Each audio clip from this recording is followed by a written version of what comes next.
Hello, everyone. Good morning, good afternoon, or good evening, depending on where you're joining in from. Welcome to another webinar from Swift Kanban from Digite. This time, I'm very happy to say also in collaboration with Lean Kanban University. The first of these is Kanban's 3 Agendas webinar with Mike Burrows. Today is April 15th, tax day in the US, and I hope that most of you have filed your taxes or filed your extensions depending on what the situation is. So with that, let me start with a quick introduction and lay out the agenda for the webinar. So we'll go through a quick introduction to the speaker. I'll give you a short overview of Swift Kanban and Digite, and then hand over the presentation to Mike, who will, of course, lead us through his presentation, Kanban's 3 Agendas. And after that, we'll do a discussion. I'm hoping that several of you will have some interesting questions. We've always had very interactive webinars, and so we hope to have that as well today. And then once we're done with the Q&A session, I will give a quick sort of a demo overview of Swift Kanban to those of you who are interested in learning a little bit more about the tools that Digite provides. With that, also just a bit of housekeeping. So as always, we will take questions from the audience using the Q&A box that you should see on the right side panel on your screens. If you can enter your questions in that box, we will take it up in the sequence that they are received in, or group by topic, depending on the way that these questions come in. The webinar is being recorded, and the slides in the recording will be made available after the meeting, after the webinar. So today's speaker, Mike Burrows, Director of UK for David Anderson Associates, and a very accomplished person in the Lean Kanban world. I'll talk about him in just a bit. And I'm your host. My name is Mahesh Singh, and I'm co-founder and Senior Vice President of Product at Digite. I'm very happy to introduce Mike to you. I met Mike, I think about 6 or 7 years back, maybe a little after that, at the Lean Kanban conference in Belgium, and I was very impressed with him. Not only because of his accomplishments that obviously he has in the software world, in the Lean Agile world, but also some of the other things that he does, including looking after foster children that he and his family do, and it's just an inspiring story to talk to him about that and to hear what they do. At a personal level. But to explain, to introduce Mike to those of you who may not know him, he's an experienced practitioner, communicator, and teacher. That's how he's really known as. Tremendous experience in the Lean Kanban world. He's a consultant, coach, and trainer. He's on the management board. He's a management board member of the accredited Kanban training and the Kanban coaching professional programs of the Lean Kanban University. He's, of course, been a long-time associate of David Anderson, a pioneer of the Kanban method. He is an author. He is he's still writing the book, which is hopefully to be published by the Lean Kanban North America Conference, or maybe a little bit after it. And I'll let Mike talk a little bit about that. He's worked in a variety of industries, and currently, as a consultant, works on portfolio scale problems and typically engages with leadership teams, helping them address the reality of how things work end to end, not just with individual teams. He's a regular speaker at international conferences, and in fact, my last meeting with Mike was at the Lean Kanban, or rather the Agile India conference that happened last month in Bangalore. And Mike was there presenting, and he was talking about the Kanban's 3 Agendas, and I thought that was a fantastic talk, and I thought we should share that with a more global audience. And have everyone benefit from that talk. And that's really how we got started with this presentation, as well as the sort of overall collaboration with NKU, which I'm very happy to be able to bring to you. You can learn more about Mike's writings and his thoughts at his personal website, which is positiveincline.com, and of course also at the David Anderson website, djaa.com, and we'll share those contact information with you. Before I hand over the presentation to Mike, I'd like to give you quick overview of Digite. But before that, I just wanted to get a sense of who the audience is today. So we're going to show you a quick poll question here, and I would like you, as many of you, to respond to that, so we know what's your current involvement with Kanban. So can we have the poll question up, please?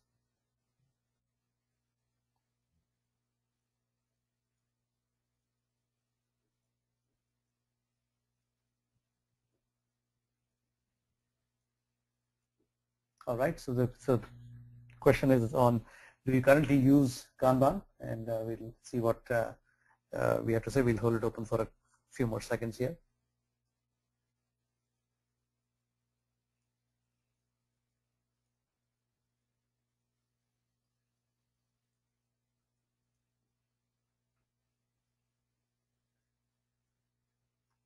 Okay, and for some reason I'm having trouble.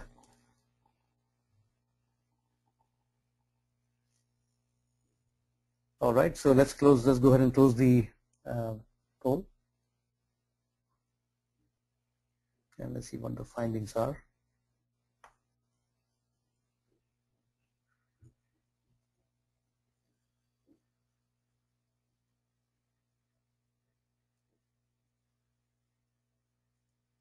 So roughly 40% of you have said yes, you use Kanban.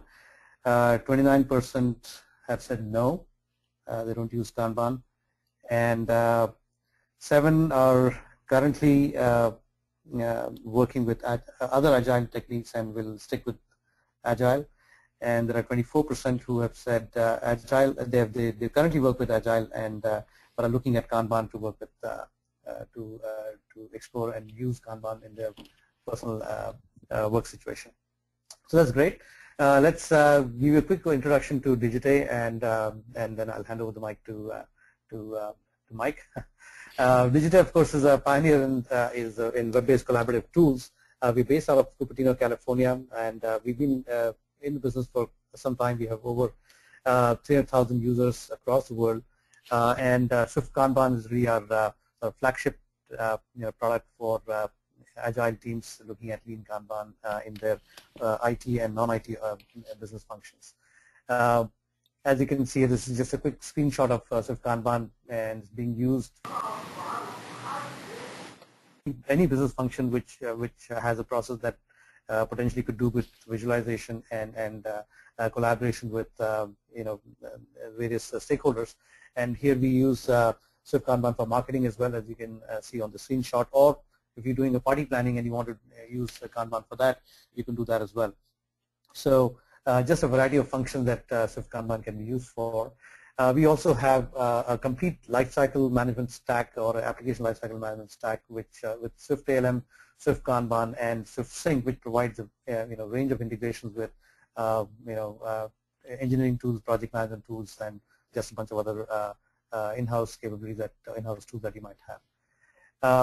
Just a quick look at some of our customers, and we have customers in variety of industries, as you can see from here, again around the world, and some very well-known large customers who use our products. And so with that, I'm going to hand over to Mike, but before that, I'm going to quickly do another poll just to get a sense of what has been your, those of you who are using Kanban, what specific function do you use it for? Do you use it for IT, software, or other business functions? So again, we just take a quick look at the poll and see what you want to say.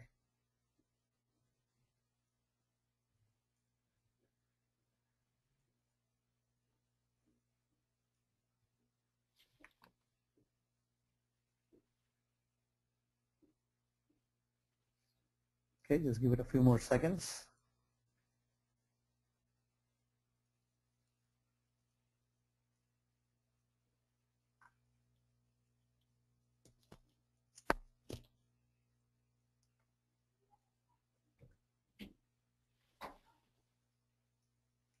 All right, so let's close it out and let's see what we are seeing here. So rough breakup is about 70% in application and software development, 20% in IT ops and DevOps, just about 3% in sales and marketing, and 8% in other business functions. So that's roughly in line with the kind of use we've seen with Kanban and Swift Kanban. Typically, software and IT functions are the most aware of Kanban and the use of it in the business, while others are still sort of taking up. But it is heartening in the way that it is being used by other business functions as well. So with that, let me go ahead and share this screen with you, Mike. Let me go ahead and do that. And so you're presenter now.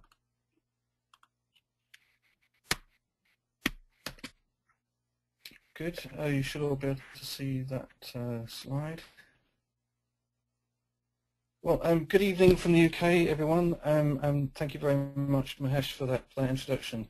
As Mahesh explained, I gave this talk at Agile India last month. It was in Bangalore, and I was on the scaling Agile adoption track. So they were very keen that I did a talk not just on Kanban but on scale. And I thought scale, well, that's actually not something we talk about in Kanban Lend quite as much as you might think. Scale is something that many of us actually take for granted. So I've tried to pull that apart a little bit and relate that to the work that I've been doing in the last year or so. Beginning of last year, for those of you that don't know me, I took the principles and practices of the Kanban method and I abstracted a value system out of it. I published that as a blog post, the most successful blog post I've ever written, the one that got the most traffic, the most comments, the most follow-up by email and so on afterwards. And I've kind of been dining out on that blog post ever since. You know, this talk is in a way the culmination of it. With some work I did with David and a few of our other colleagues in the community at the end of last year, we crystallized some of this stuff and some stuff that David was doing into what we call the agendas. And I'll explain all of that over the course of the talk. Two things I just want to, for the moment, I'm just going to state these. Kanban is a humane, start with what you do now, approach to change. So that's thing number one. I'm just declaring that at the moment. And thing number two is Kanban has always scaled. And if you've read David's book, and this is a picture from the Corbis case study that was you know, really at the heart of that book, you know, you'll understand that that was, you know, something of significant size, you know, departmental, divisional wide thing. In the middle of it all was a, you know, mission critical project. From memory, I think we're talking $11 million or so, which is a reasonable size. As some of you on this webinar, you know, may be responsible for larger projects than that, but still not to be sniffed at. There's our friend Dan Vacanti on the left, facing the rest of the people in the room. Behind him is a board that you can't see, but on the Kanban board behind him, at any one time, there's typically about $1 million worth of work. So this is certainly not a trivial thing that was going on. So really just a statement, just an assertion for the moment, Kanban has always scaled.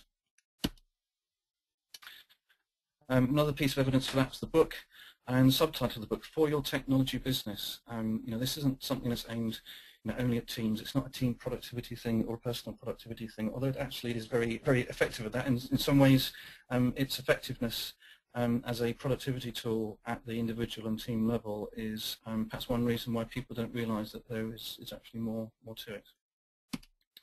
So the question is how? I'm actually going to step back from that question for a while, and the honest answer to that question is, to a very large extent, it depends on you. But through the values and through the agendas, I hope to give you some ideas of how you might get to grips with it, how you might understand what parts of Kanban are most relevant to your organization at the moment, which ones might speak to some of your pain points, whether they be team frustrations or customer dissatisfactions, and so on. And we're going to do this through a little exercise. We'll start this through a little exercise, and Mahesh is going to help me here. I don't have the luxury of being able to see all of you, talk to all of you directly, like I was when I was presenting in front of all these people at Agile India. So, Mahesh, you're my audience for the moment. All right. What I've got here are the 4 foundational principles of the Kanban method, and we'll see in a moment the core practices as well. And as I mentioned a minute ago, I've abstracted a system of values out of these, and to make it nice and easy, on this first slide, it's 4 values for 4 principles. So your job, Mahesh, is to work out which one goes with which, and we'll start with the bottom one. So the 4th principle: encourage acts of leadership at all levels in your organization, from individual contributors to senior management.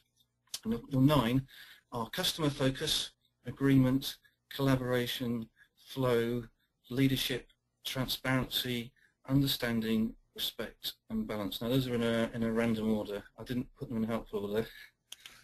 All right. Encourage acts of leadership. What do you think that might be? Okay, I'm going to go with the word that actually appears, and I think even as the bullet reads, I guess leadership is what you're talking about there. Yes, exactly. So there we go with leadership. And you know, we're not evil. You know, there aren't any trick questions here. Some of the questions might be harder than others, but there are no trick questions here. So the next one, initially, respect existing roles, responsibilities, and job titles. I'm going to go with respect. Yes, again, the clues in the question. Agree to pursue evolutionary change.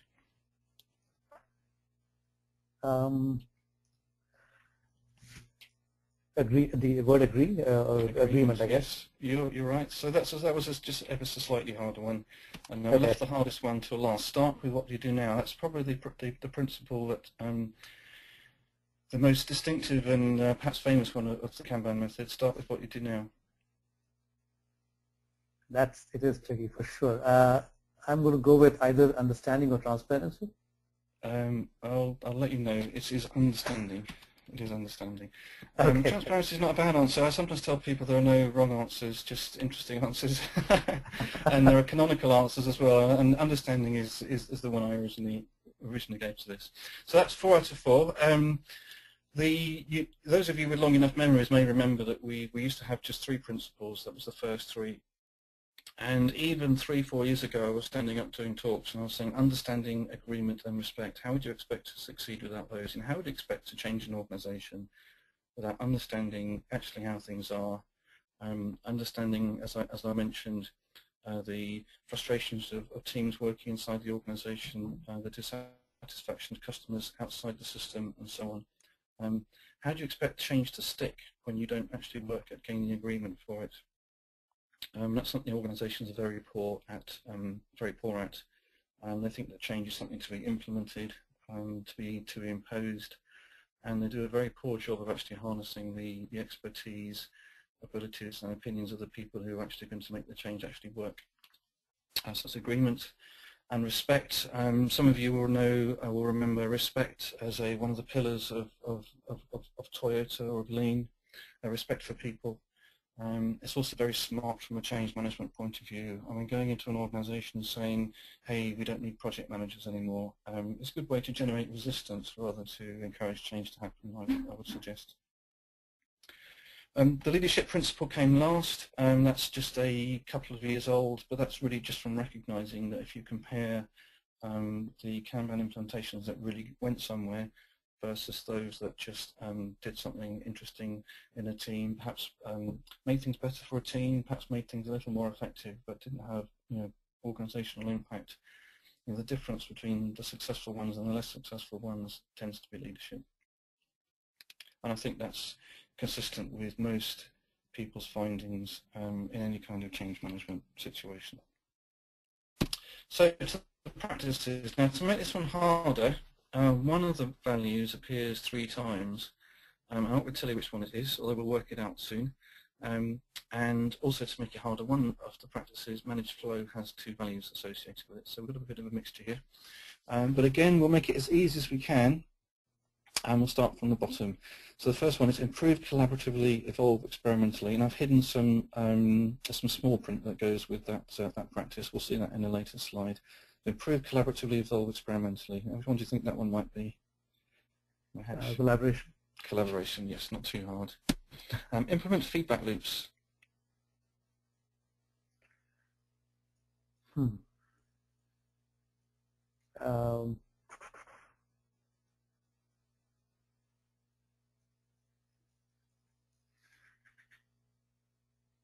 Is that flow or? It's not flow. No, it's not flow. Yeah, customer focus, I guess. It's actually not that one either. Again, that's an interesting answer. But I thought feedback and customer focus. Yes, feedback. they're definitely related. No, and a lot of these are related. So that's not a stupid answer. I will tell you, it is actually transparency. You know, we actually want to see that we're making progress. You know, we want information that we can act on. We need the forums in which they can be acted on. You know, the stand-up meetings, the whatever. That one's transparency. Next one, make policies explicit. And my answer to that was going to be transparency. So that's a very good answer. So now we've got 2 transparencies, and I did say that awesome, one value appears 3 times. Well, that probably tells us that it's going to be transparency. And where else do you think transparency might fit? In visualize. In visualize. So of course that's something that Kanban is very well known for. It's a very visual method. You know, we make people talk about visualizing work, making work visible. You see the post-it notes or the icons in a tool, and so on. Next, I think we're on manage flow next. There's an easy answer and a not quite so easy answer. Should we do the easy answer first? I would think that flow and balance. Flow and something else. Oh, all right, customer focus then. Customer focus. So balance goes with limit work in progress. Limit work, I should. Yes, so limiting work in progress is partly about balancing the amount of work being worked on with the amount of effort available to do it. Balance is actually a broader value than that, and we'll talk about that in a moment. With flow, with managed flow, we're thinking about the flow through the system, but also we need to think about who it's for, where it's going, and it's really helpful to think about the customer in that. And again, we'll talk about that later in the talk. So, little question for everybody. I can't get your feedback obviously at the moment, but start to think about which of those values and the principles and practices that goes with those values actually resonated with you as we discussed them, as we mentioned them. Think about that as we go through the talk.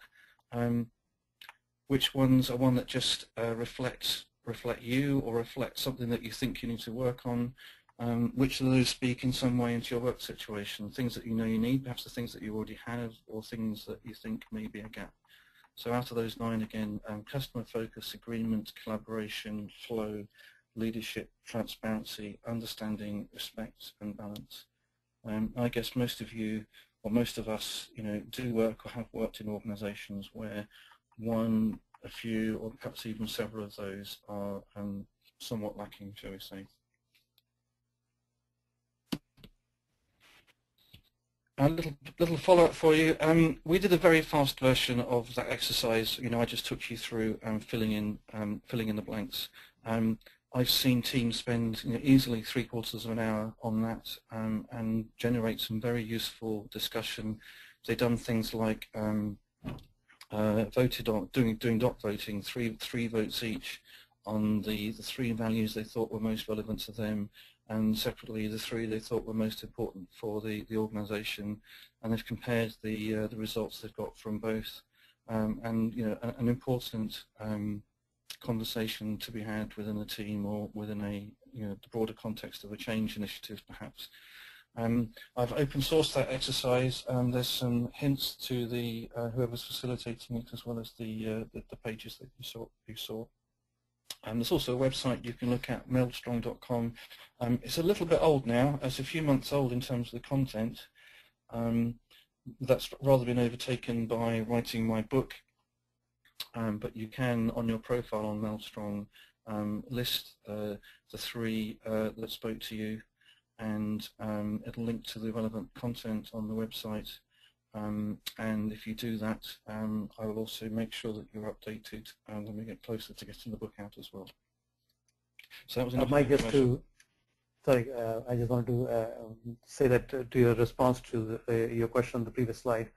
There's one response on what people understand about or are giving importance to this. One response which is on understanding, leadership, and collaboration. Understanding, leadership, and collaboration. Yes. That's important. Yes. And also somebody else, Marie, has asked if you can talk a little bit more about flow. Is it Is it about trying to complete something fast, open communication, or something else? There's a line I use, apologies for plugging the book again, and we will actually see a slide or two later in the talk on flow, but a line I use is manage flow, seeking smoothness and timeliness. So that's, about speed, but it's also about smoothness and, minimum of impediments and things getting in the way. Seeking good economic outcomes, which is a slightly more sophisticated way of sort of saying delivering value and those kind of things. And then anticipating customer needs, which is what links the flow and customer focus that we saw a moment ago. So that's what we mean by flow. There are a few other senses of that word. In Jim Benson and Tony Yan's book, Personal Kanban, you may remember that there's a psychological sense of flow as well. When we get lost in our work, we can spend several hours lost in our work and be incredibly creative, incredibly productive. In my original blog post, I did mention that sense of flow, but for most of us, I don't think we can really read that into managed flow. That's perhaps taking liberties with the original intention of those words. So it's more the sense that we're seeing work between stand-up meetings, for example. We're seeing a good number of work items move. Not too much of our work is blocked. Most of the work items have people to work on them, and so on. They're not too big. They're not too prone to accidents. That we just keep seeing them moving and moving and moving. So that's what I mean by flow. Right, so 9 values, 3 agendas. So what I showed those values previously in a rather random order. I have organized them. They've been organized for a long time, since early last year. So the sustainability agenda, transparency, balance and collaboration was what we'll start with. And a lot of what many of you understand to be the basics of Kanban is captured in those 3. Then we get to a more interesting one. We start to get into scale with service orientation. And with those customer focus and flow, there's very, very closely related values and leadership as well. And doing anything at scale certainly takes leadership. And the last one, slightly unusually named one, survivability, but it gives us 3 S's. And that's understanding, agreement, and respect. And as I said for a long time, how would you expect to succeed without those? We'll talk some more about what those actually mean and what they mean to a Kanban implementation. But we'll start with sustainability. And Mike, yes. Sorry to interrupt again, but before you go down in detail, did you want to throw up your question on the poll that you wanted to do on what's people's motivation to use Kanban? Those are. Yes, do that now. Yes. So if I give you back control. So if I give. No, you don't need to give me control. We can just go ahead and do that. No. Okay. All right. So we just throw open the poll of the following, which are the best that describe the motivation to use Kanban. Let's see what people have to say. And a few more seconds.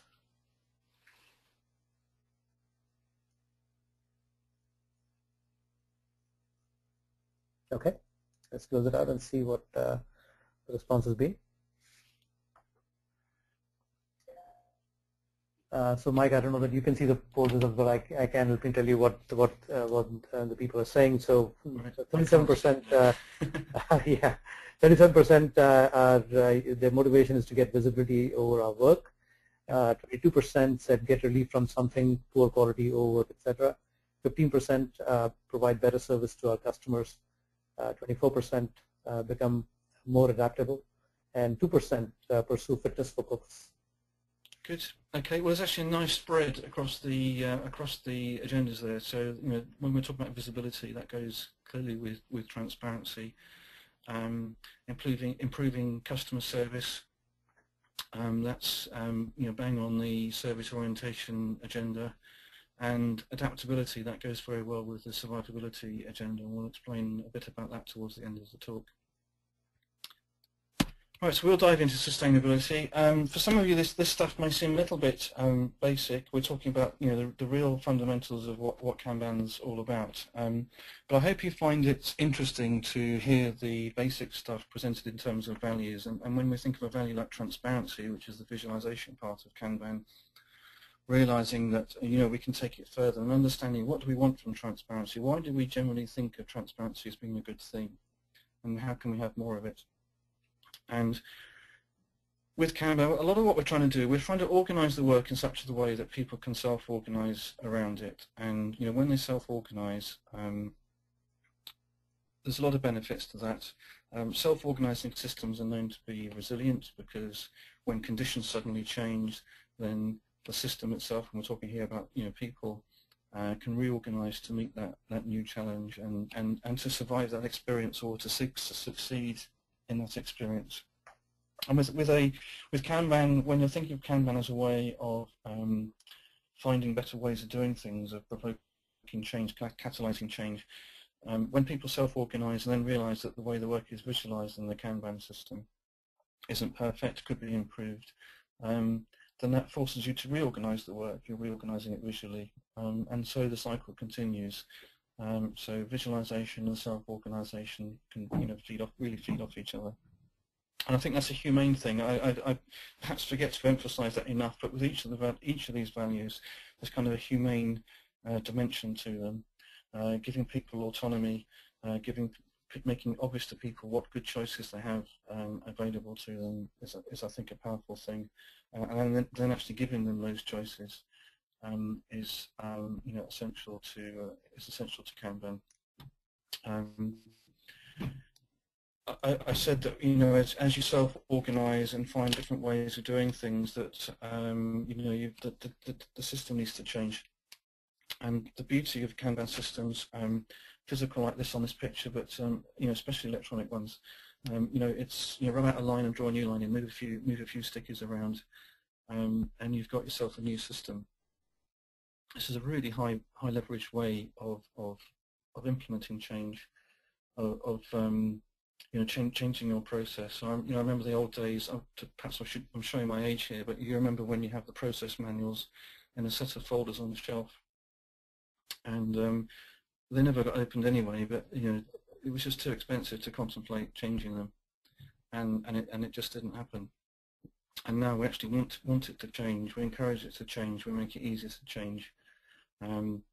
Whether that's by changing the visualization, moving lines around, changing colors, adding swim lanes, collapsing columns, whatever it might be. Or we could do it in policies. I've written policies there, I just noticed a typing mistake. In policies, so things like when you've done a development but before it goes into test, let's have a team demo. And that could be something on a scheduled basis, or it could be something that's done on a per item basis, like it was with the team, the last Kanban project I ran as IT director in Hungary. Most of my writing on Kanban started back in 2009, doing this for real. So demo was a sticky above the board, above the development column on the board, and that was just a policy that was agreed amongst the team members. Another policy might be something like problems in production always take priority over problems in the QA environment, and both of those take priority over development. You may have a very similar policy or a different policy yourselves in your environment. That's a policy that's worked very well for me in a number of different organizations. That's policies. So it's right. We have a visual language, and we can use spoken, written language as well to express things. Feedback loops. That's one we tripped over in the little quiz. So feedback loops is all about making information visible so that we can act on it and make good decisions, and that can be through patterns and meetings like a stand-up meeting. It can be doing things like collecting data and analysing it and working out what to do with it. It could be using tools like cumulative flow diagram, or it could be using analytics from your web-based application, whatever it might be. It's not enough just to measure things. It's important to have the feedback loops around them so that you actually act effectively on that information and that you understand what direction it is taking you in. Balanced. So balanced was the value that went with limit work in progress. And just in a little animation, I'm just going to, if you haven't seen this before, This is to help you understand how pull systems work, how work in progress limits give you a pull system for knowledge work. And knowledge work is a strange thing. Perhaps I should have mentioned this when we first talked about transparency. It exists usually in two places. It's either in our heads or it's on our computers. We can't walk into an office and see knowledge work lying around. So we visualize it on our boards, and then with our work in progress limits, we have actually a pull system. Pull systems work like this. When one piece of work completes, or in this case two tickets have moved across the board, we've created, thanks to the number 4 up on the top right, that's 4 items allowed in that test area. We have only 3 tickets in there at the moment, so we've got room for a 4th. We've got a decision to be made. We can choose between those 2 items in the done column just before that, the winter season and semi-annual profiles are the two tickets, and we can choose one of those to go in there. Very simple, beautifully simple idea. There's the technical merits of pull systems, the fact that flow tends to happen smoothly, that things get from end to end faster than it otherwise would if you limit your work in progress. But there's a humane dimension to it as well. We know that for sure that there aren't going to be more than 4 items in that test area. And if that's a dedicated team in that test area, we know exactly how much work they're going to have. We know that they're not going to be overburdened. We can get some predictable performance out of them, and so on. Or they can deliver predictable performance and so on. So definitely a human aspect to it. There are other kinds of balance. I won't spend a long time on this, but it's something I have developed elsewhere. Balance between different kinds of work. You may have noticed we have different colours on the board here. Between different kinds of stakeholders.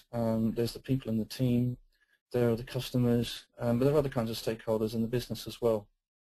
And when we deliver and when we change the system, we want to be sure that we are delivering the right kinds of outcomes for all those stakeholders.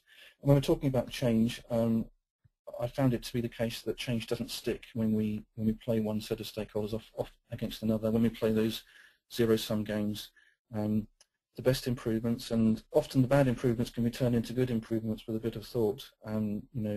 Don't play people off. They benefit one and don't impact the others, or they benefit all of them.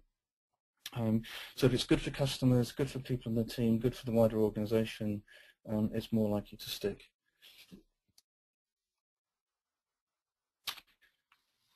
So the third of the 3 values in the sustainability agenda was collaboration, and this joke that goes around that collaboration is just agile teams being nice to each other. It's something rather more important than that. It's a creative relationship. It's a problem-solving relationship. I've got a quite well-known, very famous collaboration that I'm sure most of you recognise, even if you're not British like me. We've got Lennon and McCartney here. They weren't always nice to each other, but they certainly achieved something special. They made quite an impact on the music industry globally. Another one here. This, if you don't recognise them, is Watson and Crick. This is the model of DNA that they built in this picture here. So collaboration isn't just being nice. It's a thing. It's something particular. It's a creative relationship that really sets out to achieve something. We can think about collaboration in process terms as well. Thinking about, if you take the picture on the left here, we've got, I'm trying to visualize some tight collaboration between the top 2, then some not so good collaboration between the middle 2, and then some better collaboration again. That one in the middle, what's going on there? Classic example for me of this is the code review. Now there have been many different approaches to solving the code review problem. Ranging from not doing it at all to doing it all the time. Doing it all the time, of course, is pair programming. I just want to relate to you a little story. I ran a global development team at an investment bank, and we were very proud of our code quality. I mean, rightly so. And But we had a problem with code review. It wasn't that it wasn't happening, it wasn't that it didn't do its job, it was that code could sit in the reviewer's inbox, sometimes for days, sometimes even for weeks, and it just wasn't getting attention. And when it did get attention, sometimes things would be found wrong, and days or weeks after the code was originally written, it would then have to be reworked. And from a flow point of view, that was terrible. For me as the manager, that meant I had an unpleasant surprise. Something wasn't going to be ready when I thought it was, and as many of you know, managers don't like surprises. And what I've learned is to treat the first question to ask when you have a surprise like that is to ask not who's done something wrong, but are we failing at collaboration? Are we not collaborating well enough? And I agreed with my team that I would regard unpleasant surprises around code review as evidence that the developer and the reviewer involved hadn't collaborated sufficiently well. That it was the job of the reviewer to make sure that he or she wasn't surprised, not just that I wasn't surprised, that they would be talking to each other over the course of time, that the code was being written, that the reviewer would look as necessary, so they would have those design discussions and so on, so a much more collaborative process. And from my perspective as the manager, one that ran a lot more smoothly. Looking at the right-hand picture, just thinking about some, other people that are kind of islands on their own, and through no fault of theirs, aren't involved, don't get the opportunity for collaboration that perhaps they might. I don't want to suggest that people should be forced to collaborate, but if you look at your organisation in these kinds of terms, perhaps there is something to be done. I said there was some small print on the Evolve Experimentally, Improve Collaboratively practice, which is the practice that the collaboration value was abstracted from. And the small print just says using models and the scientific method. So that's borrowing from things like Lean, from Agile, from theory of constraints, systems thinking, or whatever your favorite approaches to change, to improvement and so on are.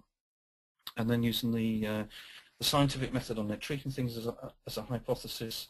We may be able to make an improvement here because we think something about what we're seeing. And there's the canonical PDCA cycle, Plan, Do, Check, Act cycle. You may have heard of. Just a piece of advice: those words don't mean what you think they mean until you use the word experiment with them. You plan an experiment, you do the experiment, you conduct it, you check the results, and then you act on it. Either changing the experiment because your hypothesis was wrong, or changing the system because you've learned something new and you realize that there's a way to improve things. That's the collaboration method, and that's the sustainability agenda. And I hope you get a picture there of certainly at team level how you can make your work visible, how you can implement work in progress limits, how you can seek balance as a manager, perhaps thinking about balancing the needs of the different stakeholders, balancing short-term, medium-term, long-term requirements and so on, and collaboration. And we can think also how that might scale up. The idea of being transparent about big things like projects, programs, even whole organizations is nothing new. I mean, we report on the finances of entire billion-dollar corporations every quarter. That's not a big deal. We can do the same things with projects and programs, and many of us already do. We can visualize the flow of work at that kind of level, whether it's at project level, MVP level, or whatever. With work in progress limits, with balance, can we limit the number of business initiatives that we're working on at any given time? Can we limit the number of projects we're working on at any time? Of course we can, and I have experience of doing exactly that, and it achieving vastly better business results from doing so. It's a bit harder with collaboration. When teams solve a problem, the team in a way gets stronger. Group hug, we solved the problem. There's a danger with collaboration that it's just about building teams, and it can encourage sometimes the wrong kind of teamy behavior, cliques, bubbles, those kind of things. So this is not to say that collaboration is a bad value. It's to say that collaboration is something that needs other things to work effectively across the organization, or alternatively you need tools that help you manage collaboration in a disciplined way across the organization. So I think sustainability on its own can scale, but it typically doesn't without other things. So we'll talk now about some of those other things. I'm going to take a quick sip of water before I move on to the next slide. And if Hesh wants to jump in with a question or an observation, he can. Sure, Mike. And also a bit of a reminder that we are at 10:46. We did have some time for and Swift Kanban overview, but I'm thinking that given the topic and some of the questions that are coming up, that we may not do that and just let the session run over a little bit so that everybody can get their questions answered. So with that, Mike, a couple of questions that came in. One was you used the word humane at the start of this session, and you said that one of the things that Kanban does is encourage that. And the question from Tom Caggy is, does humane differ based on the perspective of the individual team members? I'm sure it does. I mean, I don't think it's particularly humane or respectful to impose your worldview on other people. I think you need to understand what different people's needs are. And as we'll see in a moment, we need to understand, just as we need to understand what our customer needs are, and so on. But I think it's fairly universal that most people don't want to be overburdened, and maybe a few do. In general, most people would like to be able to see what's coming, would like to have some choices as to what work they choose to work on. Most people, though definitely not everybody, would like the chance to interact with other people, to work collaboratively with them, and so on. So perhaps not everybody sees all the values as equally important, but I think for the most part, most people would agree that they're good things, and I can understand that there are different tools, principles and practices that go with them. And you talked a lot about collaboration, and a couple of questions from Al Borowskas, I guess, and hopefully I'm pronouncing the last name correctly. So you've referred to the test team, and you said, the question is, does Kanban advocate cross-functional teams in the same way as Scrum and other agile methods? And a related question from him, that doesn't the Kanban board encourage specialization within functional departments? Right, okay, well that's a really, really good question, and it goes back to that self-organization thing. When you go back to the original design of the board, it actually wasn't clear whether it was one person moving a ticket across the board from start to finish, or whether we had a functionally organized department with a testing department and a development department and so on. And I can tell you that I've worked with teams that have been at one end of that spectrum or another. But generally the direction of travel with Kanban is in the direction of flow, and you typically get the most flow when you have cross-functional behavior, when people can move across those activity boundaries and so on. The trick with Kanban is that we don't make the functional organization or people's roles a big deal in the way that the work is visualized. I know that's perhaps a misconception to people coming from it anew. They might think it's reinforcing a particular structure, but actually what we're visualizing is the state of the work. If the work needs testing, then it's in the testing column. If it needs development, it's in the development column. And then we take it from there. The team is together looking at the board. So they have the stand-up meeting together. They work out together what needs to be done, and it's then a decision as to who then does what. Worrying about roles is the last thing I do. I hope never to get to that, although sometimes it's necessary. Right. Okay, in interest of time, I guess I ought to press on. Perhaps I've been going into more detail than I should. I'll perhaps whiz slightly quicker over these next few. So service orientation, customer focus, flow, and leadership. And a really helpful way of, perhaps we'll just spend some time on this slide and really whiz over the rest. Just a really useful way of looking at your work. And the Kanban lens is something that David Anderson originated last year. Think about creative work being service-oriented. And what we mean by that is when we do creative knowledge work, the kind of work that most of us are doing, most of us I saw from the poll were involved in some kind of software development. We are working to improve an internal piece of IT infrastructure. We're working to enhance a product that's externally on the market. But these are things that are designed to be used by other people. You know, we're in the end, we're in the business of satisfying needs. And that cascades down a bit as well. You know, we're you might be responsible for a development team, but that development team might have needs to be satisfied from an infrastructure team or external service providers or whatever. So nothing incredibly radical in that idea, but we'll crank it up a bit. Service delivery involves workflow. I mentioned that when we're doing software development, there's a time when you know, when we need to be spending time understanding what it is that's needed. We spend some time writing code. Depending on how we do our software development, we may need to spend some time doing some testing. Certainly we need to deploy that code, and it's a good idea to follow up with the customer afterwards to find out you know, whether their need has been satisfied. There is some kind of workflow there. You know, that's only a few steps. That was 5 steps or something, but some workflow. And that workflow involves a series of what we call knowledge discovery activities. That's a technical term, knowledge discovery. But at the beginning, we don't really know what the need is. And when we find that out, we don't know really whether we can build it or not, but we work our way towards that. We don't know whether what we've built is what we should have built. It needs testing, and then it needs validating with the customer to find out what we built, whether what we built actually was the right thing. Knowledge discovery all the way. Many of us are very comfortable, and I'm certainly one of them, with doing software development where the only information you start with is a few words on a post-it note. And then what follows is a series of conversations that take us to the final result.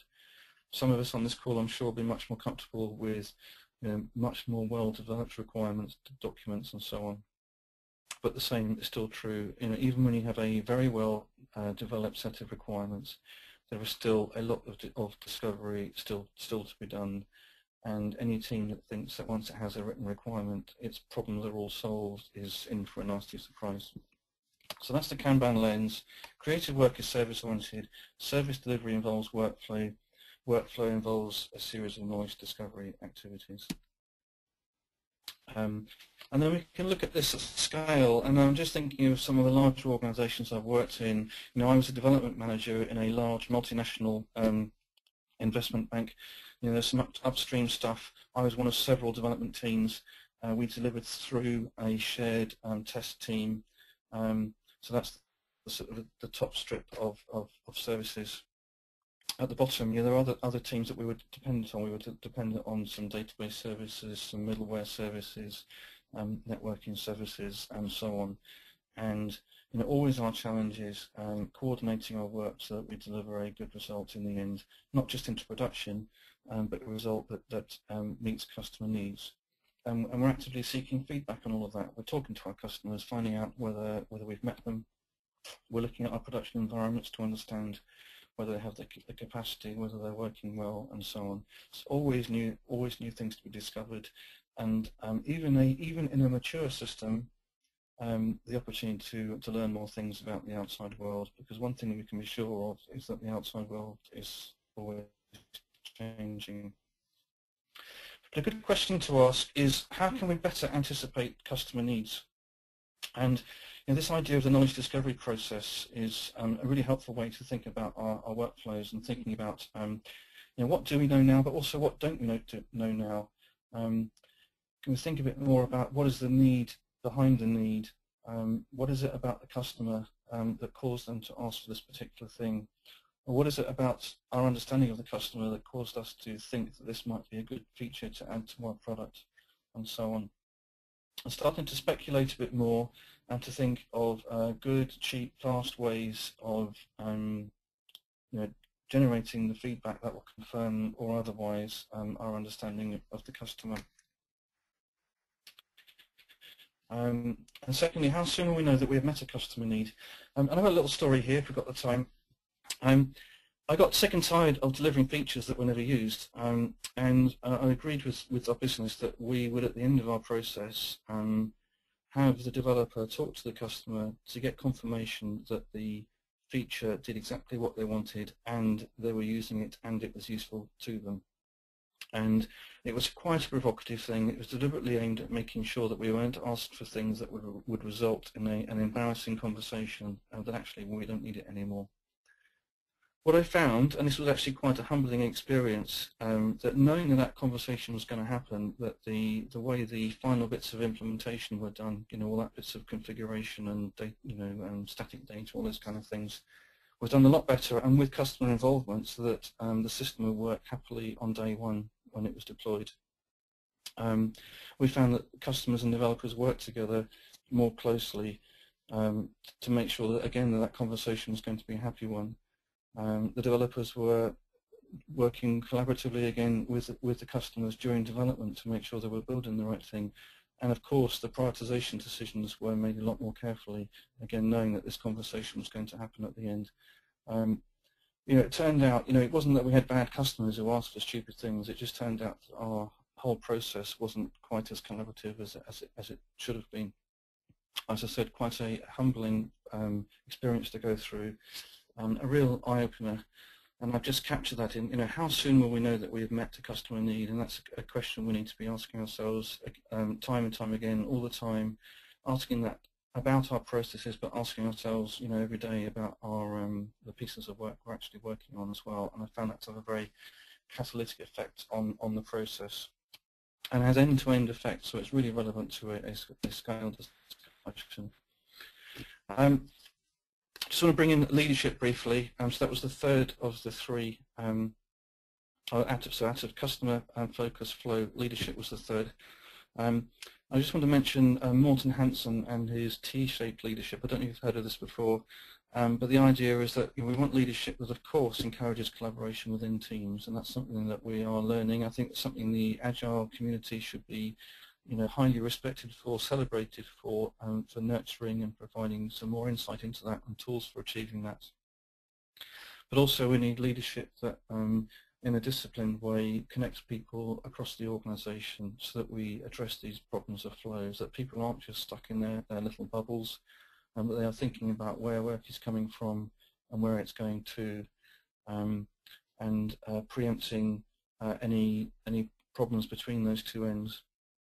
Thinking about dependencies that need to be managed and so on and so on. So that's T-shaped leadership, and we need that at every level. The Kanban practice said encourage active leadership at every level in the organisation, from individual contributor through to senior management. It really starts at the bottom, and this picture is from the front cover of the book, and this is just with 4 members of a team in front of a board. I'm stuck, I'm too busy, I'm idle, let's do something about it. And we don't have time to dive into this. We could spend several minutes just on this one picture, but depending on context, there's between 1 and 4 acts of leadership in that short conversation. Yeah, there's a reference at the back, that's what the number 7 is for, if you want to read a bit more about that. So that's service orientation, customer focus, flow, and leadership. We want to serve the customer clearly, but thinking a bit more carefully about what that actually means is very powerful. We want flow end to end, we want that to be smooth, and we need leadership to achieve that across larger flows. Do we need a pause here, Mahesh?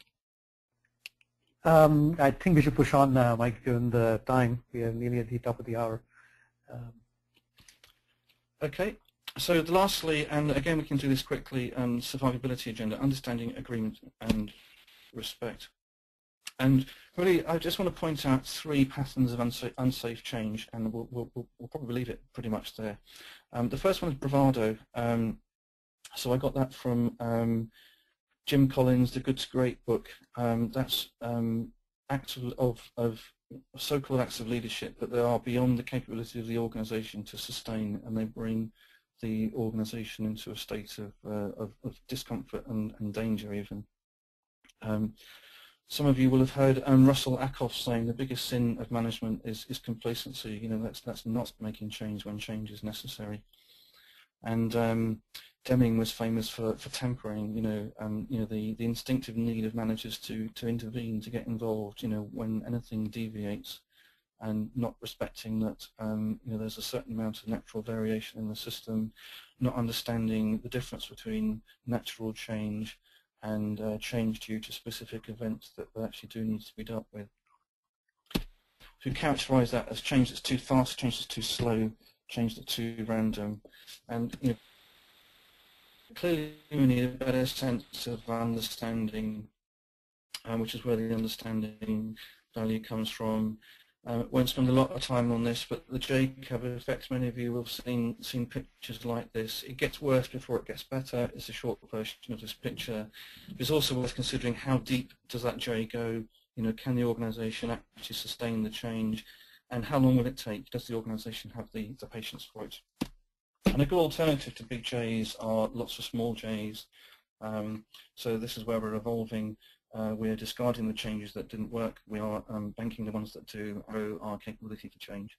And this is where adaptability comes from. It's not from thinking that we can build a perfect solution. It's from recognizing that we need to develop an ability to change, and that we have the means to recognize a good change from one that's not so good. So that we are pursuing fitness as we do it. So how can we bring positive opportunities for change to the surface? And this goes back to something I've said already. It's no good just tinkering with the design of the board. It's no good just tinkering with the process just to please one member of the team. There's a place for that, but that's not going to get you very far. We need to think fundamentally about what are the dissatisfactions of the organization, of the team, and of our customers, and what changes to our process, what changes to our board design will bring those, make that pain more visible, make its suspected root causes more visible, and so on, so that there is actually an incentive for people to change the system. That's something that can't always happen overnight. Sometimes it takes patience and it takes leadership, and it means getting people together from different parts of the organization to do it. But as we get smart at bringing the need for change to the surface, then the organization can move on. So that was just survivability, understanding, agreement and respect. I didn't spend a lot of time on each of those values, but I've hinted on many of the things behind it over the course of the whole presentation. And there's some further reading there. I wrote a series on these on InfoQ if you want to read that. So Kanban is the humane, start with what you do now, approach to change. There's the 9 values, the 3 agendas, and the assertion that it scales. I hope you have some understanding now of how that can happen, and thinking about which values, which agendas, which principles and practices are most relevant to the situation that you're currently in. I'll skip over references that are there for you to read, and lots of thank yous. There's lots of people involved in generating this stuff. Just want to leave you with this, just a reminder, many of you will have seen this already, that the conference in San Francisco is not far away, May the 5th it starts. So Lean Kanban North America, modern management method, it's all about decision making in the face of complexity and uncertainty. I'm the chair of the Kanban track, which happens on the Tuesday. Thank you. Thank you, Mike. That was a great presentation. There seems to be some lag for some reason between your talking and your slides. So I'm still waiting for the that fine slide to come up. But again, a few more questions have come in that are more mechanical about the Kanban boards and so forth. There are others that have come up about the use of Kanban and different functions. But let me start with asking a general question. You've been, of course, writing on Kanban. I think I've seen some of your earliest writing probably from 2005, even maybe, or at least I remember 2007. So you've been really, focusing on this in the Kanban world, Kanban land. And you wrote first about the values and now these agendas. So how did it all come about? How did you sort of go down this track? To an extent, it came from nowhere, but it was kind of triggered by some things. I don't think anyone else was talking about values before I did this. But there was a conversation at one of the leadership retreats the previous year, or the year before that even.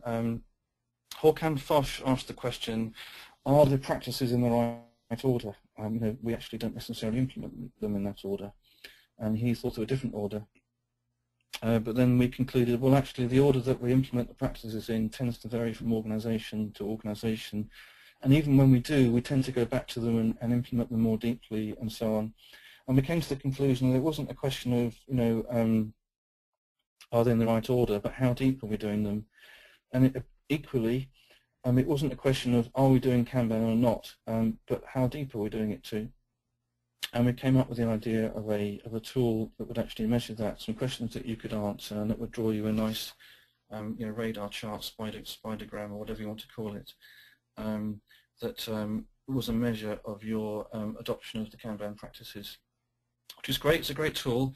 But I have a bit of a love-hate relationship with it. It suddenly occurred to me, well, actually, where do the principles come in all of this? Can we measure understanding, agreement, and respect? And I then thought, well, having abstracted understanding, agreement, and respect from those first three principles, can I do the same thing with the practices? And I found that I could. And I came up with a list. I probably had about a dozen to start with, and then I condensed them until I had 9. That I thought was the minimal number to adequately describe the Kanban method. So that happened at Christmas, New Year last year. It came out very early January, that blog post. I organised them into 3 layers of 3 just to help me remember them, and then combined with something that David was doing, the agendas kind of came out of that. So that's the history to it. Awesome. So what has been the reaction? So I know you made this presentation at least at a few places. What's been the reaction in general? It's the thing I've become known for. I've always used to be known as the portfolio guy. I mean, you made reference to that in your kind introduction. Right. And it's almost a surprise to me. I'm a techie at heart. I used to worry, and perhaps I've been changed by this work. I used to worry about what is the best method. I don't worry about that quite so much anymore. I worry about, are we moving in the right direction? Do we understand the values and principles behind what we're doing? And I think it just makes the whole thing deeper, and it helps you appreciate other things better as well. I think I appreciate Agile better than I did, because I can see, its values, and I see the correspondences, I see the compatibility, and I see also whether they're complementary. And you can do the same thing with things like Lean and Theory of Constraints as well. And in fact, the middle part of my book is called Models, part 2 of the book. And I'll be describing each of those schools of thought and the the correspondence with the Kanban and so on. And rather than it being a them and us thing, it's really celebrating what each of these different communities have brought. So when do you think the book is coming out? I referred to that earlier, but I think you have a little bit of work to do there. So a little bit. I'm not too far away. I've got 2 chapters that are completely unwritten. I've got 5 that are actually ready to go to press. They are written. I've been backwards and forwards with the copy editor and so on. The honest answer is that you'll see 3 chapters published in time for Lean Kanban North America, and those will be available as a mini book, certainly electronically and possibly on paper. With the wind behind us, we'll be able to release that in time for the London Lean Kanban Day, which is on the 28th of April. And then the book will take a few weeks after that. I'd say about 2 chapters still to write, a whole load of revision and technical review and stuff like that still to do. But it is getting there. It is real. It's not like one of these mythical writing projects that never see the light of day. It absolutely will. We have the autumn conference season, and it will definitely be out for then. If it's not, I'll be a very, very unhappy person. Awesome. We look forward to the book coming out quickly. I know we are over 10 minutes over the time limit, so I'm going to actually, take the rest of the questions, and we will respond to those questions, as soon as we can offline. And I just want to make sure that we, let everybody get on to the regular day back at work. And just wanted to thank you again, Mike, for that fantastic presentation. And I'm looking forward to you. More time than I should. No. I probably long introductions and the pitch on SwiftKanban that probably led to it. I'm looking forward to meeting you at San Francisco, I guess, in just a couple of weeks, I guess, or a little more than that. To all the people who are on the webinar today, a very heartfelt thanks for joining in today. We had a really great audience and some great questions that came over. For any of you who wish to connect with us, the contact information is available here. I hope that you can see my slides. There you go. And we will be sending out the links to the slides as well as the recordings in a short order. And we hope to do this webinar again for some of the other geographies, perhaps Asia Pacific and India and the Middle East. So hopefully some of you might be able to join that, although the time might be a little inconvenient for you. But we hope to get some good discussions on this topic again. Thanks very much, Mike, one more time, and thanks all to